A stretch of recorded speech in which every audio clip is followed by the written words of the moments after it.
Saludos, ¿qué tal? Muy buenas noches. El Sevilla, que ya tiene nuevo entrenador, que ha hecho oficial en la tarde de hoy el fichaje de Matías Almeida para el banquillo el mismo día que ha presentado la campaña de abonados. Por su parte, el Betis, que sigue peinando el mercado y se ha reunido en esta semana con los agentes de Antony para tratar la llegada del brasileño. También ha cerrado la llegada de Junior Firpo. Estos nombres y muchos más, muchos temas de los que hablaremos en la noche de hoy. ¡Arrancamos!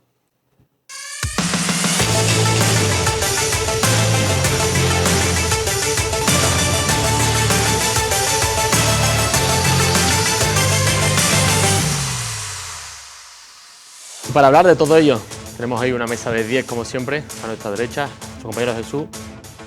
Hola, ¿qué tal, Jorge? Buenas tardes. ¿Todo bien? Muy bien, aquí para hablar un ratito, ¿no? Ya con mucha calor y también pero eso lo diremos al final del programa, un recado al ex presentador de este programa que lo tengo pendiente desde el lunes pasado. A mí que lo tengo con Oliva, con el compañero, buenas tardes. Hola, ¿qué tal, Jorge? Buenas noches. Me ha costado más traerlo que al Sevilla. Sí, está eso difícil, está eso complicado. Parece que ya es oficial, ¿no? Sí. Lo del entrenador. Perfecto, pues vamos a hablar del entrenador y de muchas cosas más esta noche. Y a mi derecha, por último, mi amigo, compañero Alvarito. Buenas tardes, Alvarito. ¿Qué tal, querido? Buenas noches. ¿Cómo ha ido ese rocío? Bien, ¿no? Muy bien, llamadas, ¿no? Muy bien, como todos, con mucho calor, pero bueno, no exento de trabajo y con ganas también, como decía de Jesús. Yo no lo recordaba porque no pude estar en el famoso partido, pero también me sumo al recado al ex presentador, que creo que sus derrotas son triunfos nuestros. Pues hablando de recado, ya le he dicho a mi compañero ante Manuel Lamprea que me habéis solicitado que más que de deporte queréis venir al programa de Sentir Cofrade, sí, ¿no? Sí. Álvaro y yo ya hemos evolucionado en las visitas de esta querida y admirada empresa y ya estamos pidiendo un saltito más. Queremos, como no nos une nada periodísticamente ni ningún tipo de lazo a la Semana Santa, pues podemos hablar con absoluta libertad, ¿no? Y Álvaro y yo tenemos una serie de opiniones que pueden causar furor, ¿no?, en la Semana Santa y por eso queremos participar en ello. Seguro que Manuel Lamprea os trae aquí. Bueno, y vamos a empezar por el Sevilla. Quería empezar con el tío Oliva. La llegada, como decíamos, del nuevo entrenador, Matías Almeida, ya es oficial. Sevilla ya tiene un nuevo entrenador. Sí, ha tardado el asunto, pero ya esta tarde lo ha hecho oficial el club, aunque te decían en estas últimas horas que ya trabajaba, que ya estaba en contacto con Antonio Cordón, un poco analizando la plantilla que va a manejar o lo que le sirve de esa plantilla y las cosas que necesita, ¿no? Y bueno, un poco la incógnita es ver por dónde va a salir esta nueva apuesta con los riesgos que tiene y ver realmente qué entrenador está fichando el Sevilla. Porque es verdad que todos podemos tener una opinión previa, pero no una opinión propia, ¿no? Opinión previa un poco por lo que te cuentan, por lo que ves, por lo que le escuchas a él y por lo que te cuentan los compañeros o la gente que ha visto su trabajo de cerca en su periplo en Europa, en Grecia y también fundamentalmente en Argentina. Pero realmente yo creo que ninguno tenemos una opinión realmente formada sobre la figura de Almeida, si es un entrenador preparado para este enorme reto que tiene aquí en el Sevilla. ¿Su? Sí, no, bueno, lo hablábamos antes, ¿no? Cuando llegábamos aquí un poquito antes del inicio del programa. Yo soy... Bueno, es que no puedo poner un pero a lo que acaba de decir Oliva, ¿no? No puedo hablar de lo que es el entrenador Matías Almeida. Incluso no puedo hablar de lo que fue el futbolista, ¿no? En aquel momento que nos recordaba Oliva que era un gran futbolista, que más que en el Sevilla, después donde triunfó, fue en Italia, en grandes equipos de Italia, sobre todo en la Lazio y en el Inter. Pero como entrenador... desde el desconocimiento, no quiero faltarle el respeto ni muchísimo menos, pero la situación da un poco de tufillo a Diego Alonso, ¿no? Un entrenador sudamericano sin ningún tipo de experiencia en el fútbol de élite, llamando élite a las primeras ligas de nivel europeo, y que viene después de no ser un entrenador que haya hecho grandes cosas en el mundo del fútbol. Diego Alonso todavía estaba entrenando en un mundial, que entrenó a Uruguay en el mundial. Pero da esa sensación. Después... Digo la sensación, no digo que vaya a salir así, esperemos que no salga así para el Sevilla, ni muchísimo menos. Pero después es un entrenador que yo no sé si va a jugar con un 4-2-3-1, con un 4-3-3, si le gusta tener a su equipo presionando arriba y se parece más a Juan de Ramos, se parece más a Sampaoli en el Sevilla, no tengo ni idea, es todo un misterio. Lo que sí tengo claro es que va a ser un entrenador que se va a tener que acomodar a lo que le vaya a poner por delante el Sevilla, Esto de llegar y pedir poquito, pero no porque el entrenador sea de una manera o de otra, sino porque el Sevilla no va a tener la capacidad de darle la opción A seguramente de lo que pide el entrenador, será más la opción B, incluso la opción C, y a ver por dónde sale un entrenador que, de momento, insisto, para todos es un desconocido. Y es que, Álvaro, cuando hablamos semanas atrás de que parecía que Imanol, la llegada está prácticamente cerrada, de nuevo es un nuevo revés, Imanol se marcha, dice que no, se marcha a Arabia y viene el argentino. Sí, a ver, prácticamente cerrado, no. Yo tenía la oportunidad de hablar con alguien muy cercano a Víctor Horta y él me decía, digamos, leyendo entre líneas, hay que ver la pantomima que está formando el Sevilla para que el nuevo entrenador no parezca que sea de Víctor Horta. Finalmente es verdad que esa opción de Imanol Alguacil se rompe, cuando menos sorprendente también, ¿no? Y creo que lo hablaba fuera de cámara con compañeros, ¿no? Cómo se ha puesto a los pies de los caballos en una semana quizás al primer intento de Antonio Cordón. A mí me llama particularmente la atención cómo se ha vendido de manera pública. Oye, es que a Imanol Alguacil le hacía ilusión venir al Sevilla, pero finalmente no le ha convencido, es decir, es un golpe a la línea de flotación de todas a las primeras de cambio, y como decía Oliva y Jesús, yo no sé, no lo que ocurre fuera de aquí, pero es verdad que no puedo dar un análisis muy formado de Matías Almeida, pero sí sé, o sí conocemos un poco más lo que ocurre intramuros, lo que ocurre de puertas hacia adentro, y lo que ocurre de puertas hacia adentro es que el Sevilla ha tardado 1 mes y 2 días después de certificar la permanencia en amarrar la figura de su nuevo entrenador, que en un club normal ya debería tener bien orientada cuáles son los trazos de la planificación, y lo que sí sé es que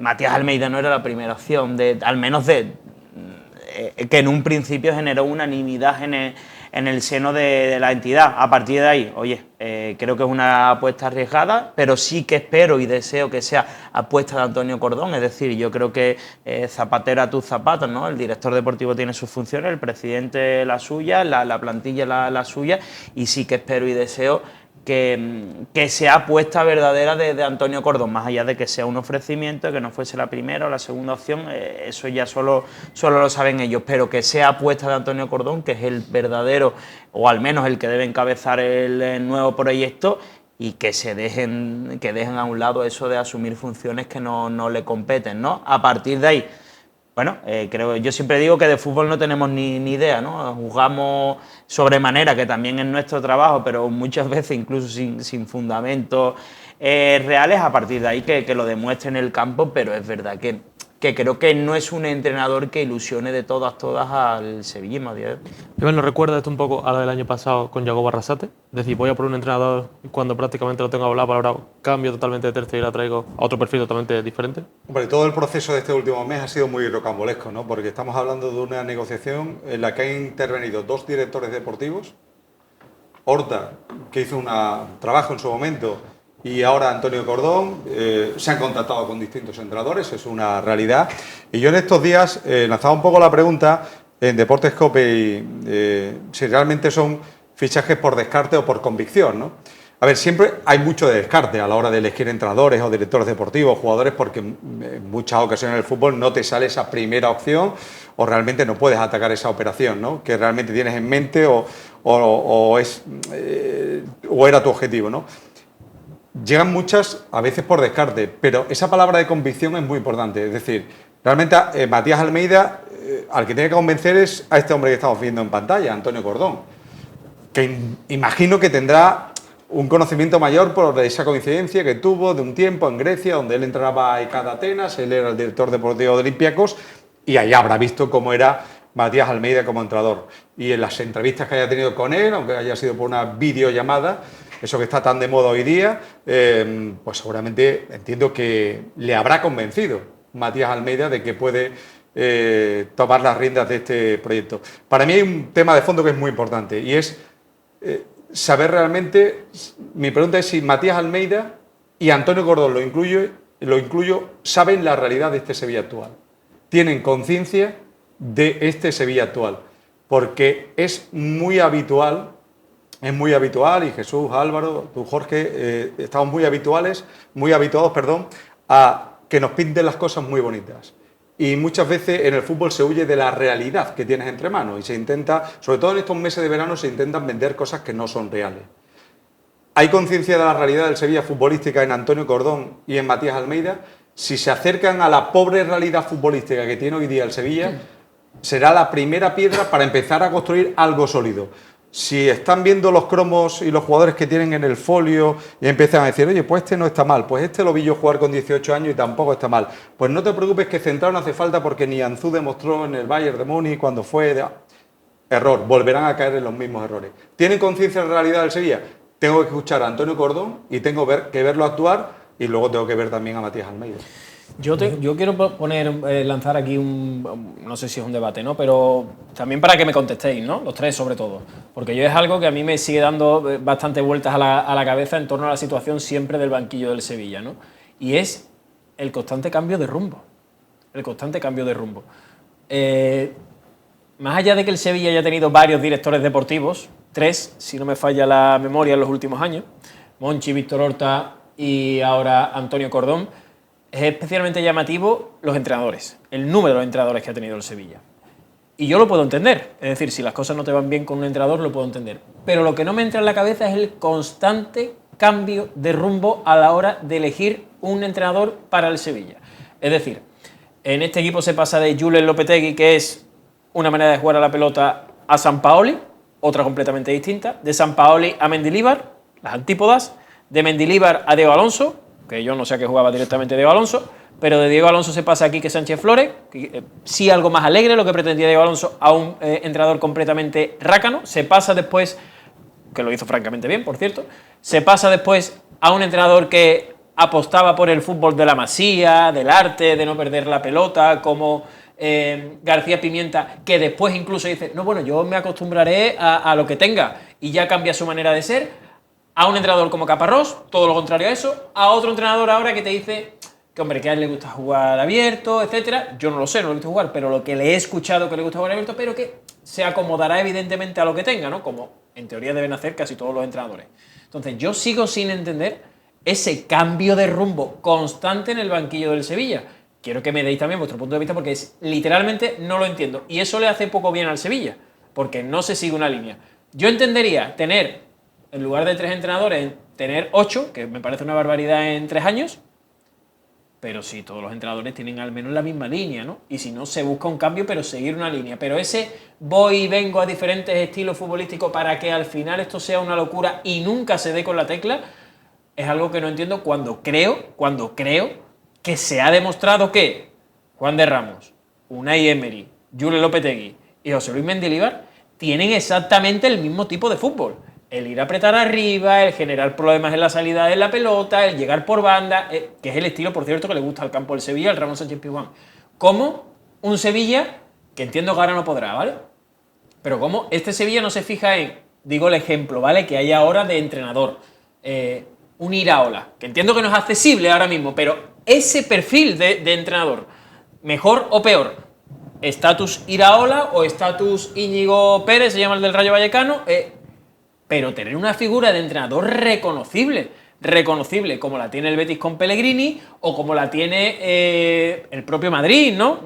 Xabi Alonso es un entrenador que apuesta por lo que apuesta Ancelotti, mejor, más moderno, exigirá más físicamente, menos, pero ese tipo de entrenador. Entonces, no lo entiendo. Es que no entendería, por ejemplo, que el Barça ahora fuese a otro tipo de entrenador que no. Pues entonces, es algo que me genera mis dudas en el Sevilla y creo que vuelve a ser, para mí, desde mi punto de vista, sin conocer al entrenador, a priori, ojalá nos calle la boca, un error volver a dar otro cambio de rumbo, otro golpe de timón tan importante al banquillo del Sevilla, ¿no? Cuando es algo tan importante la figura del entrenador. Como decía Jesús Alvarito, otro cambio de rumbo, otra nueva situación. Yo te pregunto, ¿por dónde debe, que es la pregunta que creo que se hace todo el sevillismo, ¿no? ¿Por dónde debe empezar mañana, día 1, Cordón y Almeida? A ver, yo vuelvo a decir lo que he dicho antes. Si esta es apuesta verdadera de Antonio Cordón, a partir de ahí creo que todos debemos estar de acuerdo en que es la elección del nuevo director deportivo, en este caso director de fútbol, que el que la lleva la entiende y que él es el que debe esbozar las líneas o la hoja de ruta a seguir en el problema o a seguir en el proyecto actual del Sevilla. Lo que hacía referencia a Jesús es que ese creo que ha detectado uno de los principales problemas del Sevilla en los últimos años, ¿no? Que ciertas personas o personajes o entes de la entidad tomen decisiones que no le competen, ¿no? Aquí hemos visto en 1 año y medio como un vestuario pone a los pies de los caballos a un entrenador o apura por la continuidad cuando el consejo no cree o los directores deportivos juegan a hacer apuestas personales y luego presidentes o vicepresidentes juegan a hacer lo propio, a llevarle la contraria, vuelvo a remitirme. Si en este caso verdaderamente, y repito, que no es cosa menor, si el entrenador es apuesta de Antonio Cordón, porque no hace mucho se fue del Real Betis Balompié porque la simbiosis o la idea de entender el fútbol no era precisamente similar a la del consejo actual de administración del Real Betis Balompié. Es decir, entonces en ese sentido, si tuvo personalidad para una cosa, la debe tener para otra. Vuelvo a repetir, y hablaba hablaba Oliva de ello, ¿no? En el fútbol hay muchas veces que hay situaciones que se producen por descarte, pero luego debes tener la convicción absoluta en firmarlo. Si en este caso ha sido así, oye, para adelante, y como dice Jesús, que ojalá no nos calle la boca y que vuelva a traer los éxitos, o la mayoría de éxitos posibles al Sevilla Fútbol Club. Pero, ¿en manos de quién está el Sevilla? ¿De un consejo de administración que toma decisiones en pos del beneficio de la entidad? ¿O que, por ejemplo, materializa el regreso de Caparrós para calmar los ánimos de la afición? ¿En que ahora firma un proyecto largo para, me lo invento, frenar la posible llegada de la famosa tercera vía, que lógicamente no es lo mismo entrar en un proyecto libre de cargas o libre de obstáculos, o todo lo contrario, ¿no? Como en este caso haría con la figura de un entrenador y un director deportivo al que debería seguir pagando si las cosas van bien?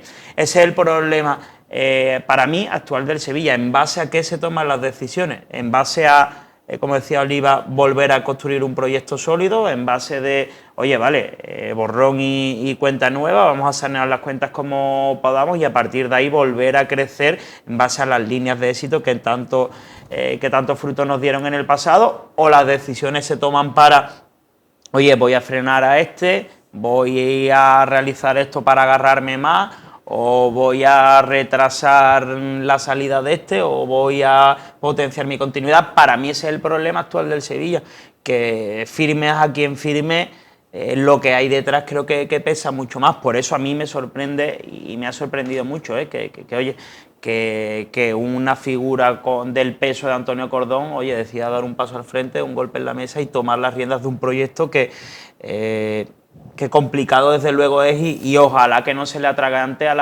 las primeras de cambio. Pero bueno, vuelvo a repetir, para mí la clave es Matías Almeida, elección de Antonio Cordón. Si es así, oye, voto de confianza, creo que tiene un crédito más que asegurado, y a partir de ahí, con la realidad económica actual del Sevilla, que no tengo tampoco del todo claro que Antonio Cordón la conozca al 100%, pues a partir de ahí volver a crecer y subsanar lo del pasado, que desde luego fácil no es. Pero está claro, Oliva, que sí, como tú decías, si Cordón y Almeida no conocen la realidad del club, es volver a cometer los errores que se iban cometiendo durante temporadas atrás. Eso va a depender del conocimiento que ellos tengan previamente y de los que se dejen abducir por los que mandan. Normalmente el que manda nunca quiere reconocer sus debilidades ni quiere pintar el cuadro muy mal, ¿no? El famoso cuadro del que hablaba Monchi, ¿no? Al final te hacen ver que la plantilla no es tan mala, que los rendimientos esta temporada no han sido buenos por distintas circunstancias, porque aquel entrenador que traímos al final no sacaba el mejor rendimiento, y se huye un poco de la realidad, ¿no? Ahí es donde tiene que estar la mano de un director deportivo y de un entrenador para decir, mira, perdona, a este jugador lo conozco yo, no lo quiero. A este futbolista en medio campo que me estás vendiendo no es el jugador que yo quiero. Este delantero está muy bien, pero no es el delantero que para mis características vale. Démosle una vuelta a esto y construyamos un equipo nuevo. De eso va a depender que haya cierto éxito de los nuevos que han entrado en el Sevilla, tanto de Cordón como del entrenador, que para mí el éxito radica esta temporada en sostener la caída. Porque realmente lo que no acaba de ver conciencia en el Sevilla es que esto es una caída que además no tiene freno y que no le ponen freno. Estamos hablando de huidas hacia adelante permanentes, ahora cambiamos la dirección deportiva, ahora cambiamos entrenadores. No, si es que realmente lo que hay que pararse, analizar el momento actual para intentar, insisto, sostener la caída, ¿no? Y en eso deben estar tanto el nuevo director deportivo como el entrenador. Los dos movimientos que ha hecho el Sevilla, yo en uno sí estoy de acuerdo. Es decir, para mí estaba cantado que la dirección deportiva necesitaba un vuelco. Creo que han sido 2 años malos de Víctor Horta. Sí, pero el cambio ha sido por creencia absoluta del Consejo de Administración. Si no es por querencia, al final se habrán visto presionados por los que mandan dentro o los que mandaban menos y que ahora le han hecho ver al presidente que el cambio había que hacerlo. Para mí está bien hecho. Las formas que podemos discutir, Álvaro, Jesús, si realmente el presidente estaba convencido, no lo parecía. O sea, el presidente posiblemente hasta hace un mes estaba más por la labor de darle continuidad un año más a Víctor Horta. ¿Qué ha podido pasar? Pues posiblemente lo que está ocurriendo en el Sevilla, que otros accionistas que están dentro del Consejo de Administración le han dicho, oye, esto no puede seguir así, tienes que empezar a tomar decisiones, si no vas a perder el apoyo de los que tienes ahora mismo al lado tuya. Me da la impresión que eso es un poco lo que ha podido ocurrir en estas últimas semanas y me consta que un poco ha sido así. Para mí está bien el relevo en la dirección deportiva. La elección del entrenador, pues para mí es una apuesta de mucho riesgo, que no sé realmente cómo va a salir. Ahora bien, y concluyo rápidamente, había 3 posibilidades más o menos que todos hemos tenido en la mente y hemos manejado en este casting del Sevilla, ¿no? Una era Imanol, otra era Bordalás, con un teléfono 100% de batería durante 25 días, intentando tomar cobertura permanentemente para no perderla, sin entrar en túneles en el coche, sin perder cobertura en ningún momento, por los deseos, hablo metafóricamente, que tenía Bordalás de venir, y la otra opción era Imanol. De 2 de ellas teníamos conocimiento o todos tenemos una opinión. Doy la mía simplemente. De las 2 elecciones que conocemos, para mí era más fiable una opción Bordalás para sostener la caída, que Imanol, siendo el currículum de Imanol más brillante que el de Bordalás. Pero para las actuales circunstancias del Sevilla yo veía mucho más productivo a corto plazo un Bordalás que un Imanol. Y la otra tercera no puedo opinar porque no tengo una opinión formada sobre quién es Matías Almeida y si es el entrenador idóneo o no. Un Bordalás, Jesús, que tú has defendido aquí durante semanas atrás, que era el perfil idóneo para el Sevilla esta temporada. Sí. Cobertura hasta hace 3 días, hasta el viernes 99%, o sea, bajaba del 100 al 99 y lo ponía a cargar para no quedarse sin batería.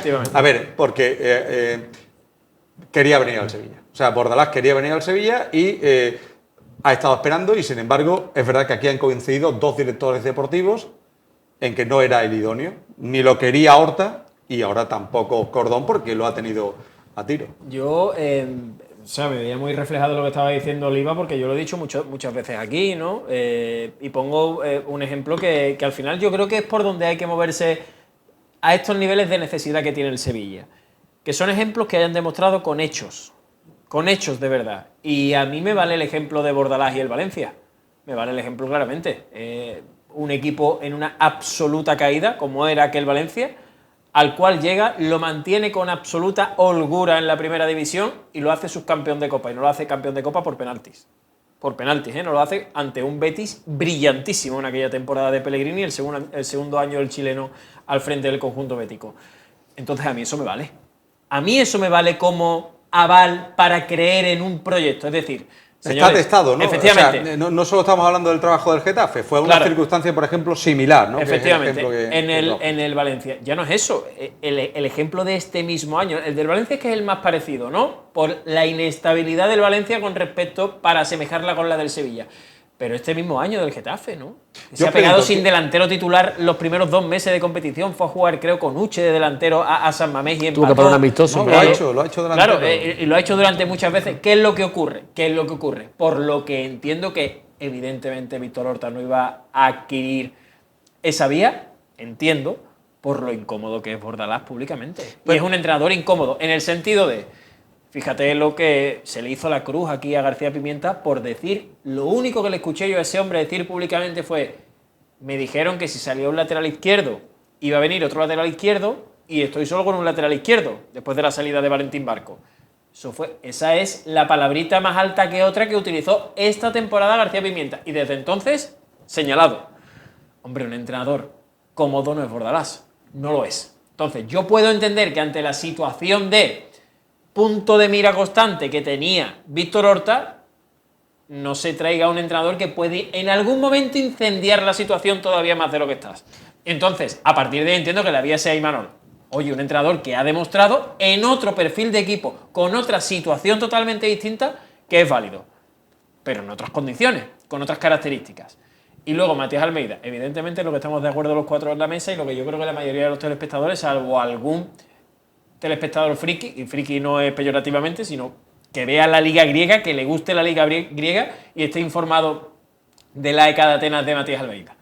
Dicho esto, la situación, evidentemente, para mí, y es lo que estaba diciendo yo con Oliva, el aval del Valencia, el aval del Getafe, también para mí le daría credibilidad y aval a la primera gestión del nuevo director deportivo del Sevilla, que sería Antonio Gordón. Oye, traigo un entrenador que me ha demostrado que en situaciones de crisis, aunque yo no esté con él, en su ideario de fútbol, me va a solucionar la papeleta. Lo ha hecho aquí, lo ha hecho aquí, y es el entrenador que además está deseando venir al Sevilla. Si yo me tengo que tragar en algún momento que diga, es que el director deportivo me dijo a mí que iba a traer un lateral derecho y no me ha traído un lateral derecho, me ha traído un central que se acomoda a la derecha. Yo pregunto, ¿qué Bueno, problema es ese en el fútbol? ¿Qué problema es? Pero O sea, Oliva, ha demostrado el Sevilla Sí. que para la institución es un problema por el ejemplo de García que no lo Pimienta. quieren, que no quieren incomodidad en el Efectivamente, fútbol, pero ¿qué efectivamente. incomodidad es Ninguna. un entrenador que te diga, pues mira, yo quizás si hubiera venido un lateral izquierdo, si hubiera venido un central, Ninguna. ¿cuál es el problema?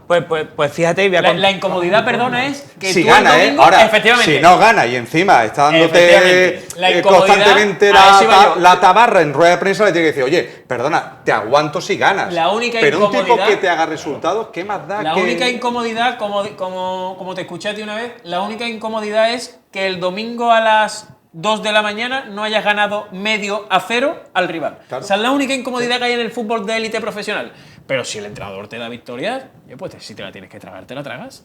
Mira, estando al 100% de acuerdo, ¿no?, con lo que ha comentado Jesús, creo que diagnostica perfectamente qué es lo que ocurre en esa situación, pero sí que creo que erra en el tiro, al menos del culpable, y voy a contar algo que está perfectamente contrastado, Perdón, ¿no? que no quería señalar solo a Víctor Horta. Digo Víctor Horta y a Cordón. No, que no, Cordón, no. Cordón también Es ha que- tenido la posibilidad de firmar No, a que Bordalás no, que- y el presidente. que no. Es todo el mundo. O sea, Bueno, que digo Víctor Horta porque ha Los salido dos primero. directores deportivos y conversaciones personales entre Bordalás y el presidente y Claro. no le ha convencido. Efectivamente. Por eso digo que el Ahí- presidente incluso. O sea, Ahí es donde yo iba, y el tiro en este sentido hay que ponerle nombres y apellidos, porque me consta que así está más que contrastado, que el que no quería o el que no da el beneplácito a la llegada de Bordalás, el presidente, es José María del Nido Carrasco. Es más, por contar un detalle, ¿no? El presidente le ofrece 2 años más de contrato a un futbolista español, dejémoslo ahí, y le dice que su continuidad sería, en caso de quedarse, en caso de firmar esa renovación o esa continuidad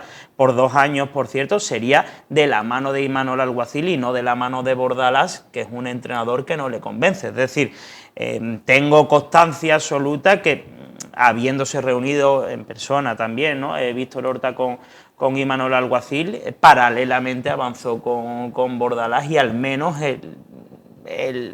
o eso transmiten ellos, que el que paraliza la llegada del entrenador, o al menos que se avance más, el propio presidente. Es decir, en este sentido, y vuelvo a repetir, más que contrastado, al que no convence realmente la figura de Bordalás, no sé si por incomodidad, si por estilo de juego, si por los motivos que sea, es verdaderamente al presidente del Sevilla y no al antiguo director deportivo. Puestos a analizar la plantilla del Sevilla en un folio entre Bordalás y Almeida, ¿quién termina antes en analizarla? El conocimiento de la plantilla. Bordalás. Posiblemente Bordalás, al momento, ¿no? Posiblemente, ¿no?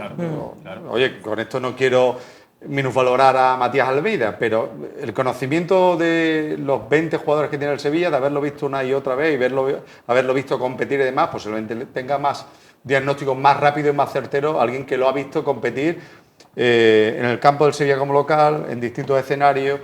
Creo que ese matiz creo que le hacía un perfil que podía encajar en el Sevilla. De Matías Almeida, dicho lo cual, una cosa es mi opinión particular, aquí los que tienen que acertar son los hombres de fútbol, que para eso cobran unos monumentos espectaculares y se dedican 24 horas, como ellos dicen, a fichar, a desfichar, etcétera, etcétera. La gente con la que yo he hablado de Matías Almeida, gente que para mí tiene buen criterio, o sea, estamos hablando de compañeros de profesión, no de gente que pueda estar interesada en venderte bien a Matías Almeida. La gente me habla bien de Matías Almeida, o sea, lo que pasa que evidentemente se le escapan a dónde viene, qué jugadores va a tener. Claro, en la opinión de ellos no entra el contexto que sí conocemos nosotros, ¿no? Pero todo el mundo con el que he hablado, y han sido 2 o 3 periodistas colegas argentinos, me hablan bien de Matías Almeida y de su evolución.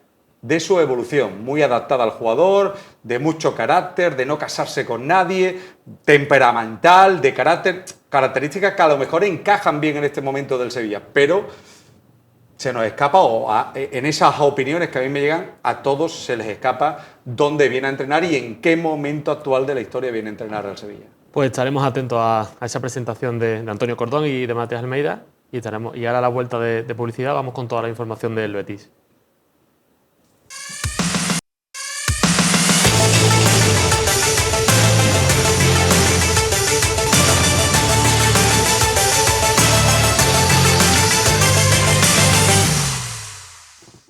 Y ya estamos de vuelta para hablar de toda la actualidad en clave verde y blanca.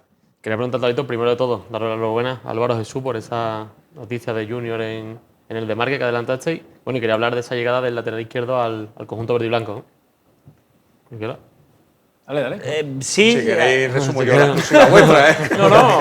Sí, a ver, bueno, volviendo un poco al hilo de al menos lo que destacaban en el Betis, ¿no? La anticipación, por aquello de haber sido un chico clave en el ascenso del Leeds, creo que han sido 4 goles y 10 asistencias, son números desde luego nada desdeñables, creo que a poco que se toque en ese carril mejora lo que había, ha sido una tremenda decepción y mira que a día de hoy, al menos en el Betis, hay un gran debe, una gran espinita, sobre todo con Román Perrot, es una apuesta que consideraban a todas luces notable o beneficiosa. El chico vino aquí con un contrato largo, tuvo una hija recién nacida en Sevilla para tener un proyecto, digamos, a largo plazo en la ciudad. Finalmente no ha logrado encajar y es cierto que a día de hoy el Betis busca una renovación total. Oye, yo te mentiría si te dijese que he seguido a Junior en la Championship. Sí, es verdad que por los números, oye, lógicamente creo que es un chico que viene en plena madurez y que me consta que ha hecho un gran esfuerzo, sobre todo dado que hasta última hora prácticamente en Italia y en Francia volvían a llamar a la puerta de su agencia de representación, pero lo que te cuentan en el Betis, ¿no? Que ha sido clave esa labor de anticipación, de llevar fraguando el fichaje semanas antes, como ha hecho sin ir más lejos también con Álvaro Vallés. Eso te dice primero que ahora los futbolistas no vienen al Betis a retirarse, que si vienen en una etapa de plena madurez de su carrera, que es un lugar atractivo y en el que saben que ahora sí pueden competir por grandes cosas también en Europa y ojalá, ¿no? Ojalá venga para mejorar ese carril zurdo, que le vuelva a dar muchas alegrías al Real Betis Balompié, aunque eso es un tiro que yo tengo desde hace muchos años, que yo creo que la gran versión de Junior, fíjate que yo siempre he dicho que la podría dar de central, ¿no?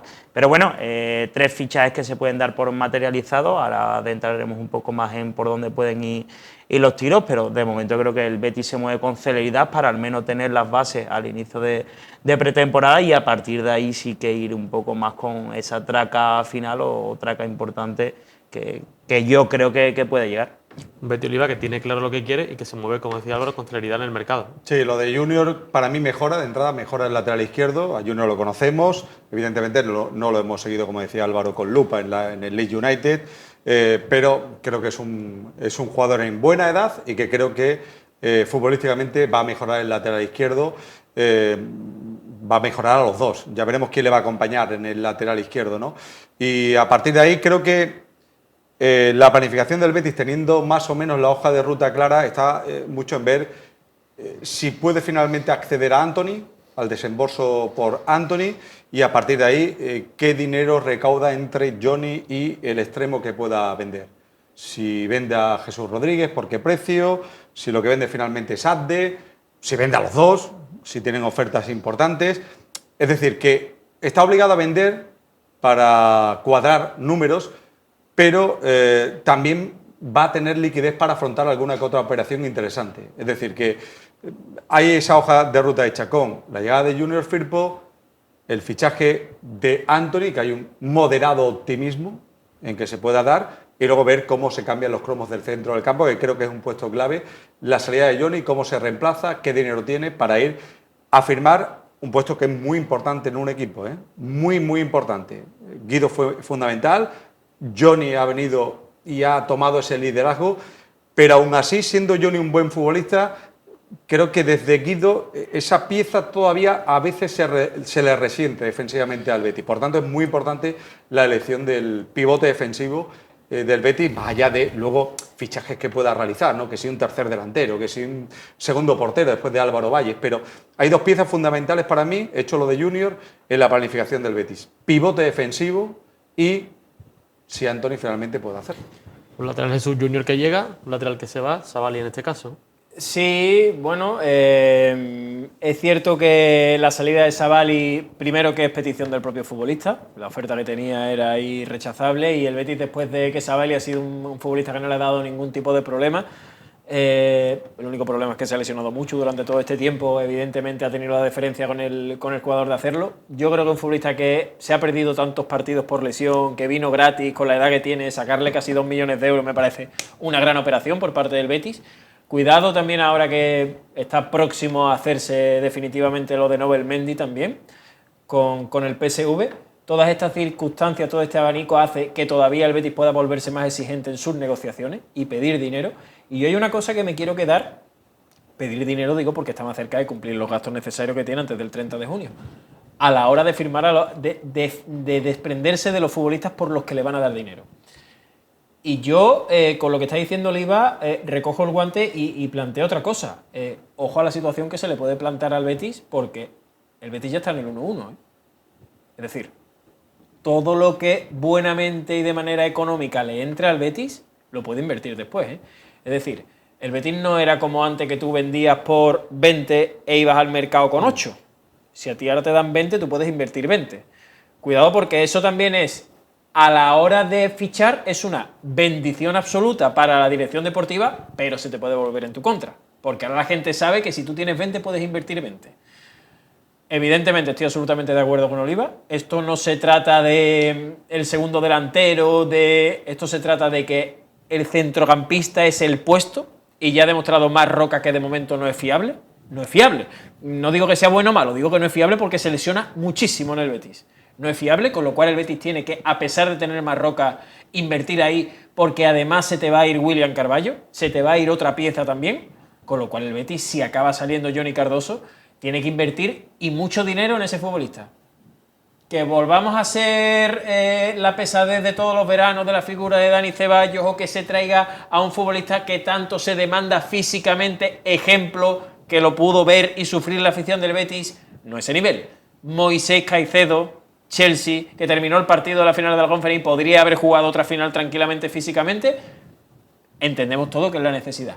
Pero yo estoy de acuerdo, con la llegada de Álvaro Valles, al menos se ha cubierto una necesidad imperiosa. El Betis tenía la peor portería de primera división, y con la llegada del lateral izquierdo al menos se cubre el segundo puesto que más deficiencia tenía el Betis en su plantilla. Ahora, si el Betis es capaz de traerle de un nivel parecidito a Álvaro Valles una competencia, y de nivel parecidito una competencia a Junior Firpo, el Betis, si es capaz de hacerse con Antony, el Betis le da un salto de calidad importante a la plantilla. Porque que tengas a Azde o fiches a otro por Azde, que tengas a Jesús Rodríguez y fiches a otro por Jesús Rodríguez, o que tengas a Cardoso y fiches a otro por Cardoso, vas a tener la facilidad de que lo vas a hacer con muchos millones de euros. Muchos millones de euros, porque entendemos que Azde no va a ser mal vendido, y con la salida de Víctor Roque el Betis ha ganado un porcentaje muy importante de la operación que le va a dar mucho rédito. El Betis de momento y sin tener otras ventas, ha dicho que no a 30 millones de euros del Atlético de Madrid, o a la supuesta oferta que iba a llegar de 30 millones de euros. A todo esto hay que también tener en cuenta, el Betis se va a plantar en los 5 millones de euros por Borja Iglesias, menos no sale el futbolista. Con lo cual son minutas, ahora que el tema político está muy, muy renqueante, minutas que al Betis le van a permitir, si se lo monta, y que se me entienda bien la expresión, bien en este mercado, acudir en las 2/3 partes del mercado a fichar con músculo, que eso por otro lado es negativo, porque te van a pedir más dinero por todos los futbolistas que quieras. Pero es una reflexión a raíz de lo que estaba diciendo Oliva importante. Y cuidado con, y esto es una pedrada que yo tengo, con alguna que otra información también que manejo, con que Johnny Cardoso pueda seguir otro año en el Betis. ¿Quién dice que no salga Azde por voy a decir una cantidad, por juventud, que puede ser, 15, 16, 17, 18 millones de euros, internacional con Marruecos, joven, cantera del Barça, ha metido gol en una final europea, futbolista incisivo, de ataque, 15, 18 millones de euros, y que le dé a alguien por llevarse también a Jesús Rodríguez, quién sabe, Estamos hablando ahí de muchos millones que te permiten todavía apretar más por Cardoso o permitirte el lujo de quedarte con un futbolista como Cardoso en la plantilla un año más. Cuidado con el mercado del Betis, que si es capaz de mover bien las piezas, se puede hacer un gran mercado. Quería preguntarte por, bueno, tú sacabas esta semana la información, este fin de semana, de la reunión que se producía en Inglaterra con el tema de Anthony. Bueno, que nos cuentes un poco cómo Muy ha sido. buena información, por cierto. Hay otros compañeros que dicen que a él no le huele que vaya tan bien la primera reunión. De momento ha aclarado que... Bueno, de momento aclarar que la reunión, por ejemplo, no fue en Manchester y sí fue en Londres, ¿no?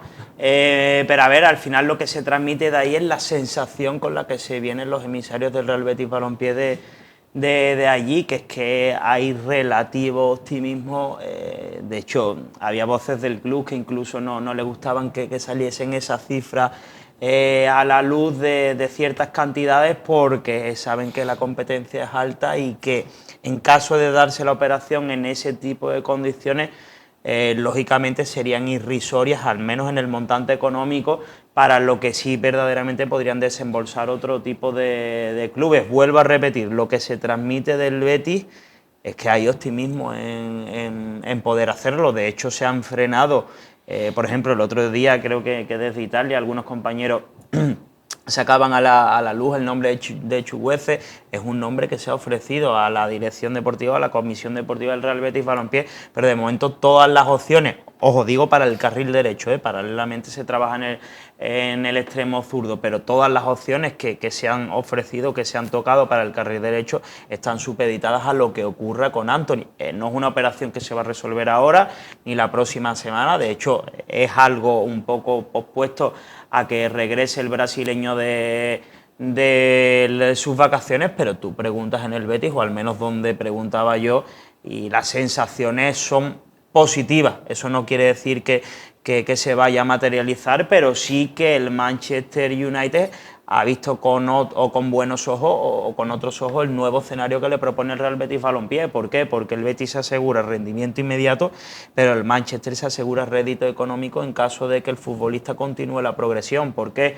Porque sería una propiedad compartida de la cual el Manchester United sacaría mucho rédito económico y en la que el Betis también se guardaría ciertos porcentajes para ir comprando paulatinamente.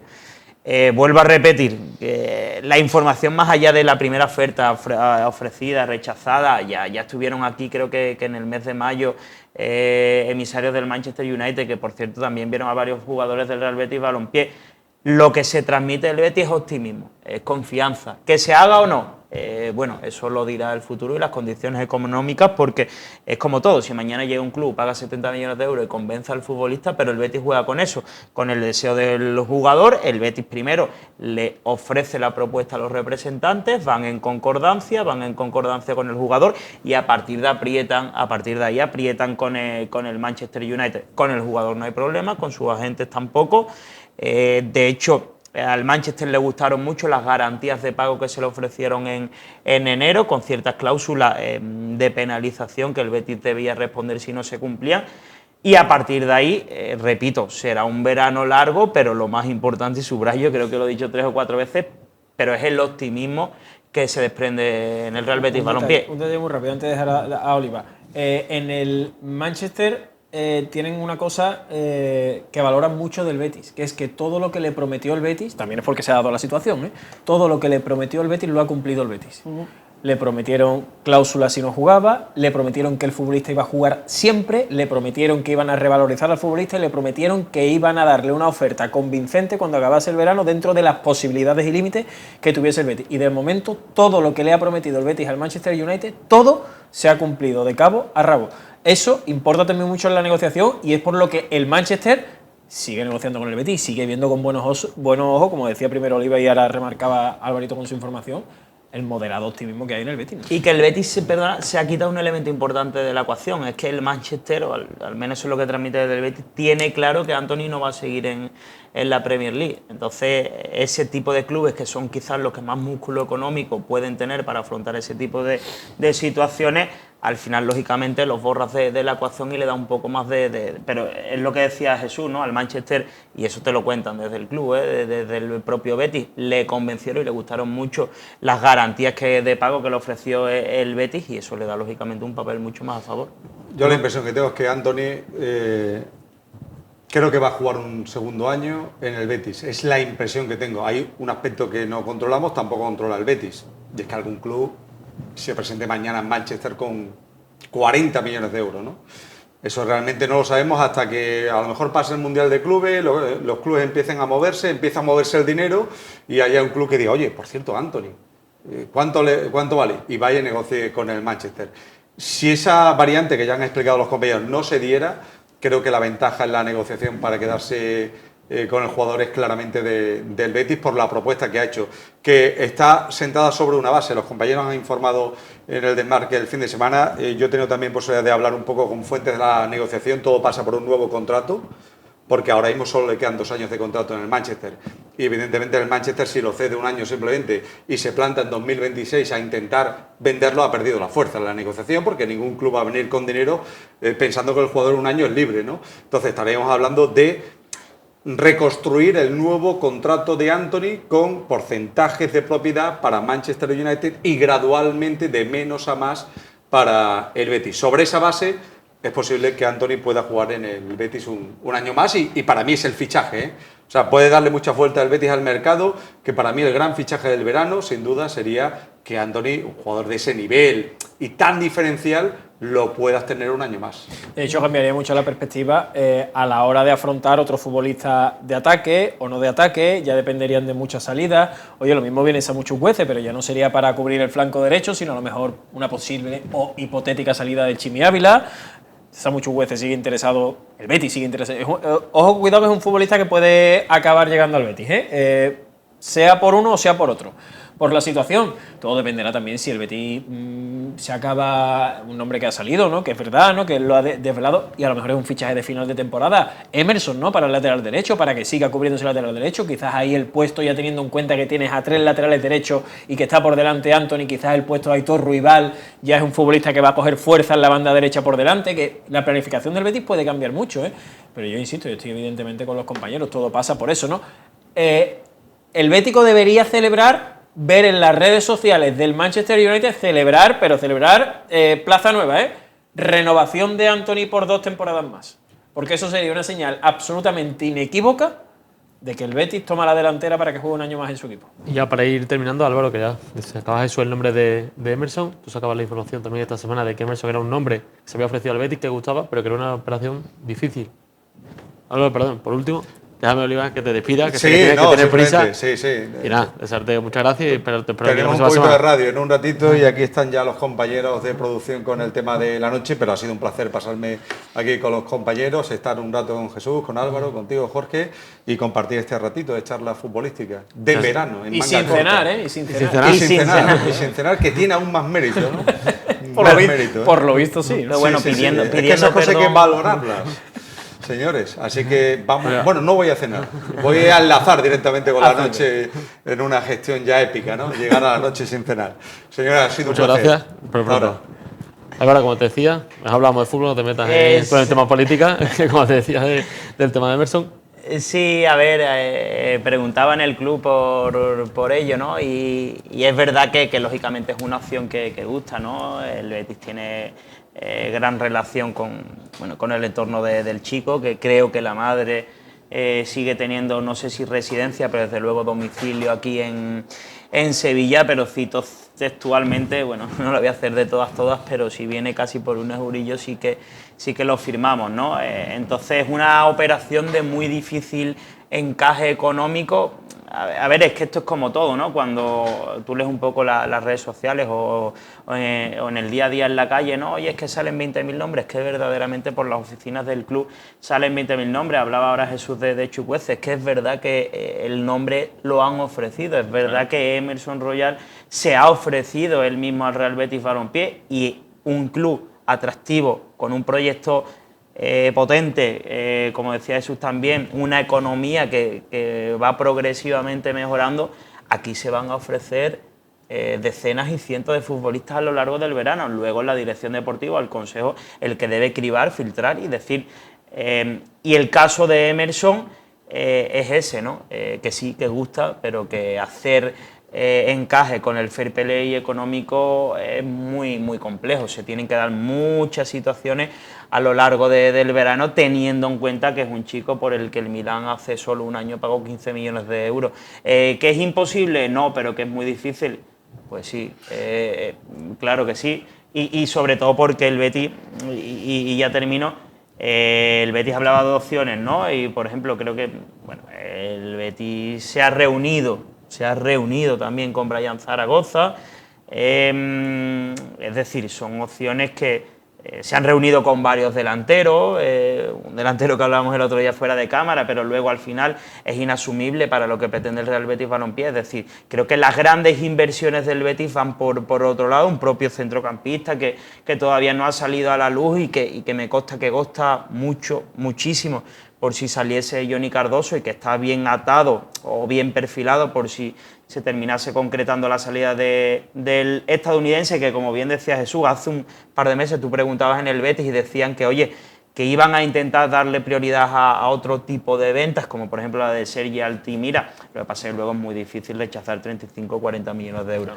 Pero a lo que me refiero, que al final por las oficinas de un club pasan muchos nombres, se valoran, gustarán algunos más, gustarán algunos menos, pero oye, el verano es muy largo y yo no creo que vaya a haber muchos más movimientos a corto plazo, y todo vendrá, como decía Jesús también, en cuanto venga esas fichas de dominar, esos movimientos en cascada y se produzcan más movimientos. ¿Sí, muy rápido? Muy rápido, muy rápido. Que esto todo viene causado por el buen hacer de la dirección deportiva del Betis, ¿eh? ¿Y a qué me refiero? Es que seguramente sea más inimaginable pensar que puede jugar Anthony en el Betis a que puede jugar ahora Emerson. Y las famosas opciones creativas que se hablan en la comisión deportiva y en la dirección deportiva del Betis, que provocan que futbolistas como Anthony estén en el Betis, o futbolistas como Isco, futbolistas como Lo Celso, futbolistas como Johnny Cardoso, provocan que si sale un nombre de Emerson, diga la gente, o Junior Firpo ahora, diga la gente, oye, si se han conseguido, ¿por qué no se pueden conseguir de una manera o de otra, ¿no? Entonces yo creo que es una situación que el Betis es un problema por lo bien que lo está haciendo, literalmente. Y a mí me toca ahora despedir a mi mesa. Alvarito, amigo, muchas gracias. Un placer, como ¿Va a siempre. hablar usted de lo que sucedió el otro día en el Benito Villamarín o tenemos que hablarlo nosotros, no? El ex presentador, voy a decirlo, ¿no? Bueno, Alvarito no estuvo, pero bueno. Bueno, pero me lo han contado, efectivamente. Humillado, Sí, claudicó, hincó rodilla y perdió, ¿no? Ante mi equipo, como no podía ser de otra manera. Mal, por cierto, porque a mí me hubiese gustado enfrentarme al Betis todo el equipo de prensa, pero ya que se tuvo que dividir, él quiso plantarle cara a como quería Bordalás papá. Hay que recalcar eso, que perdió contra todos los equipos. Ah, sí, perdió contra todos los eso equipos. ya no lo sabía yo. Eso ya no lo sabía yo. Eso se lo tiene guardado, ¿no? Eso es un detalle importante. Bueno, ya está, una vez más, ¿no? Seguro que algo pasó, el calor y sí, claro, algo tendría, el escenario, el césped estaba alto, creo. Algo le pasaría. Nada, Jesús, muchas gracias, Nada, amigo. a ti, amigo. Y nosotros vamos a echar la publicidad y a la vuelta vamos a seguir hablando de fichajes, esta vez con una agencia de representación de futbolistas, con DM Soccer. Así que unos anuncios y a la vuelta estamos de nuevo aquí.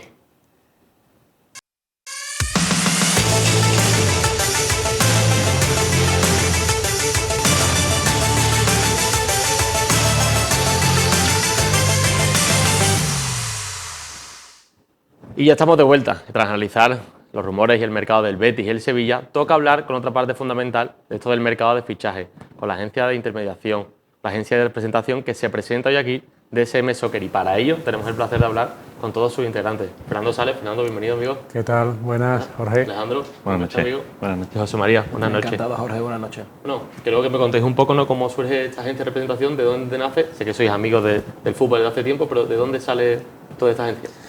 Bueno, empiezo yo. Nada, estos somos tres amigos de la infancia, de toda la vida. y bueno, y siempre hemos estado vinculados al fútbol los tres, ¿no? Ahora ya que se extienda un poquito ello. Y cada uno decidimos tomar nuestro camino. Pero bueno, al final nos hemos juntado, llevamos tiempo intentando hacer algunas cosas y ahora verdaderamente cuando ha salido la oportunidad de afianzarnos y crear la empresa para darle continuidad a cosas que ya hacíamos antes, ¿no? ¿Y cuál es el propósito que tiene vuestra Bueno, empresa? pues como bien ha dicho Fernando, nos ha unido el fútbol, es lo que hemos hecho desde pequeño y ahora ya pues la idea es poner al servicio de jugadores, tanto jugadores que están iniciando su carrera como ya consagrados, pues toda la experiencia y todos los servicios que entendemos que a día de hoy debe tener un jugador de fútbol para dedicarse única y exclusivamente precisamente a eso, a jugar al fútbol, ¿no? Y bueno, pues que en todos los servicios que hoy en día rodean a un jugador a nivel de preparación física, de material deportivo, de asesoramiento jurídico, asesoramiento deportivo, por supuesto, pues esté cubierto por nuestra parte y bueno, pues poner esa experiencia que acumulamos durante años en distintas vertientes del mundo del fútbol y del deporte en general al servicio de los jugadores y entrenadores, por supuesto. Hablaba antes, Alejandro, con los compañeros, ¿no?, de los primeros periodistas del mercado del fichaje del Betis, del Sevilla, y hoy en día en todo el tema de fútbol de clubes, la agencia de representación, la agencia de internación es una pieza fundamental, ¿no?, en el trato con clubes y futbolistas. Muy importante. Bueno, al final, hoy en día, bueno, todo lo que es un cuerpo técnico, el cuerpo de jugadores, al final todo está, digamos, representado por una empresa. Lo gestiona, bueno, desde un prisma un poco más externo y, bueno, al final está todo, es una pata importante hoy en día en el mundo del fútbol, fundamental, diría yo. María, ¿trabajáis solo aquí en España o también a nivel internacional? Bueno, pues se nos han abierto al final, pues la experiencia, como te he comentado antes, y el bagaje que hemos tenido en el mundo del fútbol en distintas vertientes, principalmente con Fernando, con más de 400 partidos en la élite, Alejandro igualmente, que es agente FIFA, con máster en Big Data y demás.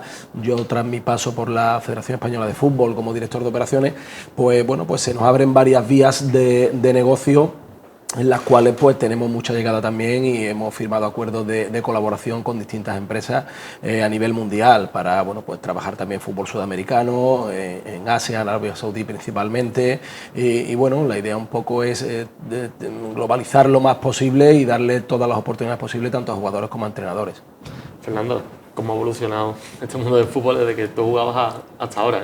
Esto la verdad que sí, que parece increíble, ¿no? Al hilo que comentabais antes con Alejandro, prácticamente antes se firmaba con el bolio y está todo informatizado, ¿no?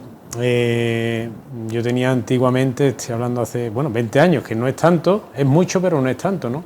Tenías un representante que lo que hacía prácticamente era intentar conseguirte, y algunos no, unas botas para jugar y firmar el contrato, y poco más. Hoy en día, debido a un poco a lo que ya hemos vivido nosotros en el fútbol, sabemos que, y además hoy muchas empresas ya lo hacen, ¿no?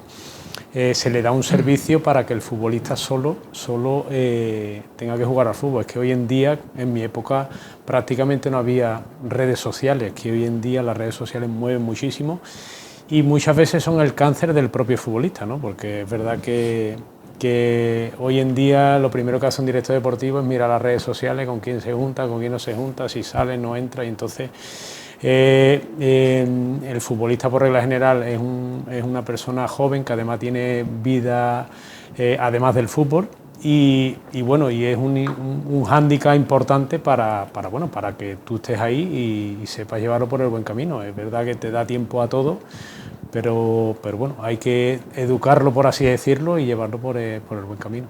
Alejandro, usted como agente, ¿cuál es el reto o la dificultad que mayor encontráis cuando tratáis un tema de fichajes, por ejemplo, en el tema de fútbol? Bueno, fundamental la competencia que existe, ¿no? Hoy en día hay, lo que ha dicho José, ¿no? A nivel mundial se mueve todo esto, empresas hay de todo tipo, de todos los perfiles, como en todos los gremios, evidentemente, pero sí es cierto que hay muchísima competencia. A partir de ahí, pues hay que intentar de exponerle al futbolista la realidad de este deporte, que eso es muy importante, que todos los agentes a lo mejor no se les ponen. Nuestra idea, nosotros partimos de una base que nosotros al futbolista le vamos a contar la verdad de este mundo, no vamos a contar milongas, la realidad, y la realidad es que evidentemente con trabajo, esfuerzo, dedicación se cumplen los objetivos y se puede llegar o te puedes aproximar. Y eso es fundamental. Nosotros consideramos que esa parcela es importantísima de cara al jugador. Decir y contar realidades, y las realidades de hoy en día es lo que vaya surgiendo. El presente, digamos, lo que vaya surgiendo, lo que vaya saliendo. Y bueno, evidentemente, como he dicho, con mucha dedicación y mucho esfuerzo y haciendo las cosas bien, pues seguramente se cumplan los objetivos. O sea, agencias hay muchos, representantes hay más todavía. ¿Qué os diferencia a ustedes de la competencia, ¿no? Bueno, pues digamos el factor diferencial que queremos poner sobre la mesa es, como bien ha comentado Alejandro y Fernando, es el trato y la cercanía con el jugador. Nosotros, por nuestra experiencia, pues hemos vivido todo tipo de perfiles en el mundo del fútbol, sabemos lo que se cuece también a día de hoy y bueno, pues queremos orientar al jugador a que verdaderamente sepa, como bien dice Alejandro, cuál es la realidad de hoy en día y que se centre en jugar al fútbol. Hay muchos agentes externos y por desgracia vemos multitud de futbolistas que con unas condiciones formidables, pues cuando pasan 4 o 5 años la gente habla y es lo típico, ¿no? Oye, hay que ver con lo bueno que era, no ha llegado, no ha tenido suerte. Bueno, la suerte lógicamente es un factor importante, pero cuando tú intentas atar todos los elementos con una vida ordenada, con una buena nutrición, con un buen descanso y centrándote en unos buenos estudios paralelos, por supuesto, a tu carrera futbolística, las opciones siempre van a ser muchas y esa es debe ser nuestra labor. Fernando, quería preguntarte cómo se está, aquí como por ejemplo en el Sevilla, ¿no? El nombre de Juan, lo que está ahora de moda, o el nombre del Betis, el de Jesús Rodríguez. ¿Cómo se está gestionando el fútbol base aquí en Sevilla? Bueno, mira, ahora en los dos equipos sevillanos tenemos que han salido muchos futbolistas desde la cantera. Bueno, además de hay una base bien trabajada, evidentemente luego está el entrenador que es el que da y el cuerpo técnico el que le da la oportunidad, que es lo complicado, ¿no? Porque al final un futbolista que viene de jugar en primera red o incluso alguno en juvenil, subirlo al primer equipo y luego todo lo que conlleva un primer equipo, ¿no? Muchos se les suben los pajaritos a la cabeza y luego es complicado, ¿no? Es un mundo que hay que estar bastante centrado y al hilo de lo que decía José Mari, ¿no? Hay que ordenarlo y educarlo porque se te suben los pajaritos y luego las oportunidades pasan y hay que aprovecharlas, ¿no? Entonces, este perfil, bueno, pues supongo que las agencias de representación lo tienen porque Jesús Rodríguez en principio, bueno, ahora mismo está aquí, pero bueno, sí que es verdad que ha tenido aparentemente bastantes novias importantes y luego para eso, llevarlo a la práctica, es decir, oye, estoy aquí en el Betis y me quiere, no sé, el Liverpool o algún equipo de estos, que es un equipo potente de Europa, bueno, pues el saber gestionar eso no es fácil y entiendo que la empresa de representación, bueno, pues es una parte importante, bueno, para saber dónde está y dónde puede llegar, ¿no? Evidentemente este tipo de futbolistas, o Juanlu ahora que hay una oferta de un equipo importante del Nápoles, oye, pues estás pasando de un equipo importante tuyo que te ha dado, digamos, la vida deportiva, ahora un equipo top, ¿no? Entonces, eso no es fácil de gestionar y en eso es lo que intentaremos nosotros ayudar a los futbolistas. Alejandro, porque es importante, como decía Fernando, como decía José María, la formación académica, pero sobre todo la formación personal del futbolista. Totalmente de acuerdo. Es muy importante, evidentemente, el futbolista tiene que estar formado en todos los campos. Partimos de que, bueno, nuestra intención es que el futbolista esté lo más formado a nivel personal posible. Y después de la formación deportiva, pues es muy importante el club, es muy importante su familia, es muy importante los agentes, de manera de que al futbolista le llegue realmente la información que le tiene que llegar.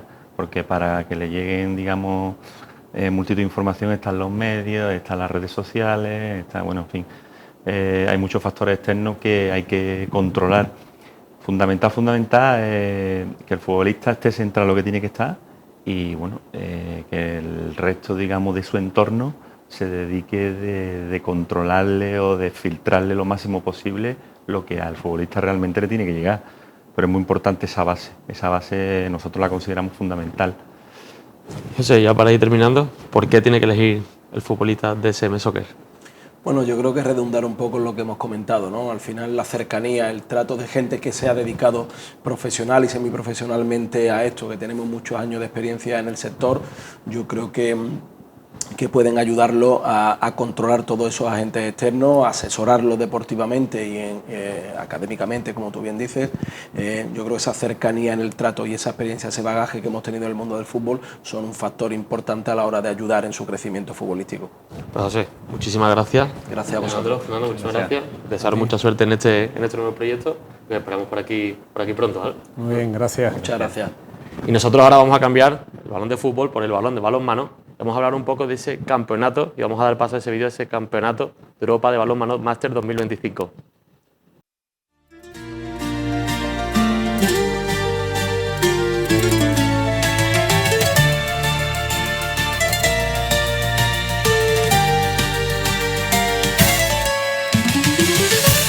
June 2025. Sevilla will be the capital of Masters Handball. 13 countries, 55 teams, 17 women's, and 38 men's across 6 categories. Around 1,000 players, referees, and coaches. 156 matches. 3 pavilions, 2 located in Triana.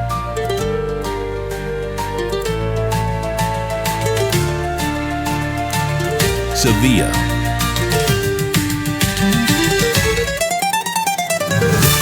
Tradition and culture, joy and passion in a monumental and universal city. Always oriented towards sport. Handball has no age, only passion. From June 19th to 22. History keeps being written. Are you ready?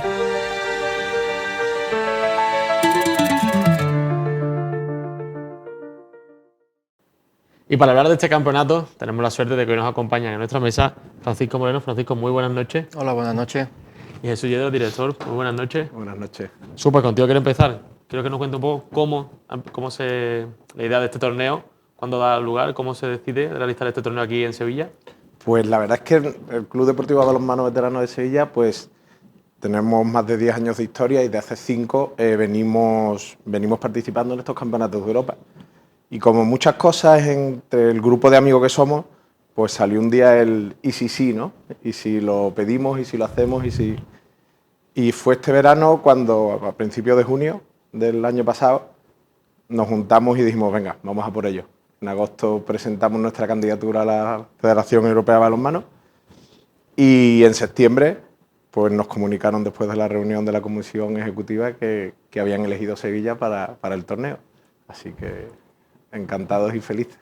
Sí, que hablaba con eso de que son más de 1000 participantes los que se han apuntado a disputar este torneo. Sí, este año incluso ha aumentado el número de equipos participantes, son 55 equipos en total, que calculando a unos 15, 20 personas por equipo, al final suman más de 1000 personas, más de 1000 participantes, 156 partidos, de jueves a sábado, desde las 9:30 de la mañana a las 9:30 de la noche, jugándose en 3 pabellones a la vez. Y el domingo, las finales. O sea que... Un campeonato que empieza, como bien decía, el jueves, que ese miércoles será la inauguración. Háblanos un poco sobre cómo será ese evento. Bueno, pues mañana, es decir, el miércoles comienzan a llegar los equipos.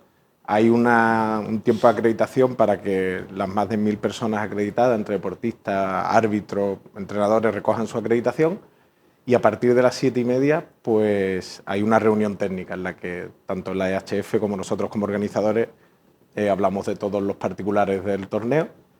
Y después tendremos la suerte de poder, con algún representante de cada equipo, poder dar un paseo en un autobús descapotable por las calles más representativas de Sevilla, ¿no? Para terminar con un cóctel de inauguración en el que contaremos con la presencia de instituciones, patrocinadores, etcétera, que celebraremos en los bajos de Marca del Contadero, un marco incomparable con el río Guadalquivir, que es de nuestra ciudad, y la Torre del Oro, ¿no? Entonces, el día terminará ahí y ya el día siguiente competición pura. Un evento deportivo que tiene un gran impacto en la ciudad de Sevilla, ¿no? Pues sí, bueno, solo tienes que pensar que cada equipo tiene que buscar un alojamiento, tiene que estar si viene el miércoles, mínimo 4 días en Sevilla, comiendo, bebiendo, disfrutando de la ciudad. Y bueno, por lo que hemos oído a nivel político, el impacto es de 1.400.000 euros. Impensable, no podíamos calcular que esto llegara a tanto. Pero bueno, aquí lo importante además del tema deportivo es el tema de convivencia, el tema de estar con gente de otros equipos, de otras naciones, de otros países, gente que conocemos de otros torneos, ese tercer tiempo que hay después de cada partido, donde se convive en la fan zone, eso también tiene mucha importancia en nuestro deporte. Que de pronto te Francisco también por ese perfil, ¿no?, que tienen los participantes. Son jugadores de balonmano. Sí, jugadores y jugadoras de balonmano. En el caso femenino, mayores de 33 años, hay 2 categorías, más 33 más 43. Y en el caso masculino hay 4 categorías, más 35, más 45, más 50 y más 55. Entonces, pues te puedes encontrar jugadores de todo tipo. De hecho, este año vamos a tener campeones olímpicos y campeones del mundo. Quería preguntar también por esa fanzone que hay en Triana. Háblanos un poco de ella. Bueno, es que este campeonato, como bien decía Paco, tiene un perfil social muy marcado. Y no solo queremos competir, porque todavía nos pica ese gen competitivo de la pelotita, sino que también queremos después compartir no solo con nuestros compañeros, sino con el resto de equipos, pues una cerveza fresca, un rato de diversión. Entonces, justo al lado del pabellón del Paraguas se va a instalar una fanzone que estará abierta durante el tiempo que duren los partidos, para que tanto los equipos que jugamos como cualquier persona que se quiera acercar pueda disfrutar de ese ambiente, ¿no? Así que tendremos también muchas ganas de ese ratito. ¿Y cómo ha sido la respuesta por parte de la ciudadanía de cara a este torneo? Bueno, primero diría la respuesta institucional es sorprendente y nos hemos visto bastante apoyados tanto por Junta de Andalucía como por Ayuntamiento, IMD y otras entidades que además son colaboradoras. Y bueno, esperamos que la ciudadanía, después de habernos visto movilizados, como el otro día con el estreno de la equipación nueva por Triana, moviéndonos los 40 y tantos jugadores por allí por Triana, pues que se muevan y vayan a uno de los 2 pabellones de Triana, Paraguas o Mar del Plata, o al tercero que es Mendicorría, que está por la Alameda, a ver si hay una buena respuesta. Yo creo que ya solo con el personal que va a competir, más familiares y demás, vamos a estar bien arropados. Para tener que recargar que la ciudad, que es sobre todo futbolera, ¿no?, ese papel también del balonmano en Sevilla, ¿no? Sí, hombre, siempre es un deporte minoritario que buscamos nuestro espacio, y la verdad es que estamos haciendo mucho ruido, instalando MUPIs en toda la ciudad. Queremos hacer mucho ruido, la presencia, como decía Paco, de jugadores olímpicos. El balonmano empieza a tomar un poco de fuerza en Sevilla y esperamos que esto también sea un espaldarazo. ¿Qué mensaje le mandáis a la ciudadanía para que visite, para que se acerque? Pues bueno, yo creo que casi nuestro lema, el lema de nuestro club, puede dar a conocer a la ciudadanía lo que supone este deporte. El lema de nuestro club es Superbus me soci, orgulloso de mis compañeros. Pues eso es el balonmano. Podrán ver un deporte en el que se compite, pero que inmediatamente después de haberle dado una torta a un contrario le está ofreciendo el brazo y pidiéndole perdón. Se pudo ver, por ejemplo, en la final de la Champions de este fin de semana, como el mejor jugador del mundo fue expulsado en el minuto 8 y no protestó. Yo pedía vuelta, pidió perdón y se acabó. Eso, y sobre todo esa parte, más allá de la responsabilidad de ser el director de este torneo, ¿no?, esa parte personal de reencuentro con el compañero, con amigos de este deporte. Sí, porque además ya son amigos no solo de otros equipos que nos cruzamos en campeonatos por España, sino que ya coincidimos con muchos equipos internacionales. Y ese momento en el que te estás trayendo a tu ciudad, que no hay mayor orgullo que traer y enseñarle a tu ciudad a la gente, que sean amigos, que estén deseando venir y que te manden un montón de mensajes de no vemos el momento de ir a Sevilla, queremos disfrutar este tiempo con vosotros. Y de verdad que la parte competitiva, aun siendo importante, no te voy a llegar a decir que pasa a un segundo plano, pero está muy igualada con la parte de social y de encontrarte con gente que ves 1 o 2 veces al año. Súper, muchísimas gracias por atendernos y mucha suerte siempre. de cara a este torneo. Francisco, lo mismo, muchísimas gracias por atendernos y mucha suerte de cara a este torneo. Nosotros nos vamos a marchar ya, darle las gracias a Valentín y a Iván, desearle mucha suerte en esta nueva etapa a nuestro compañero Juanma Moro. Nada, despedirnos hasta el próximo lunes, que pasen buenas noches, nos vemos el lunes que viene aquí en Zona Deporte. Buenas noches.